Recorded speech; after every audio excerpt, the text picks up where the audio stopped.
makna sin surah Al-Falaq. Bismillahirrahmanirrahim. Qul a'udzu birabbil falaq.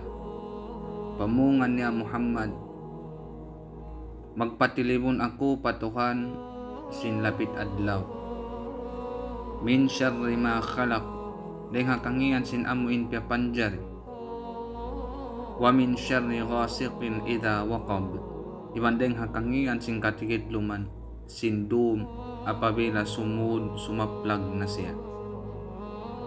Wa min syarri naffathati fil uqad, iban dengha kangian sin mga maghuhuyop habuku-buku luwid in maksud syiir atau kan sihir, bukan sihir.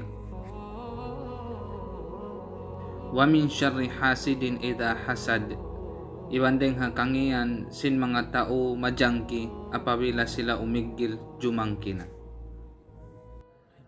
Qul a'udhu bi rabbil falaq min syarri ma khalaq wa min syarri ghasiqin idha waqab wa min syarri naffathati fil 'uqad wa min syarri hasidin idha hasad.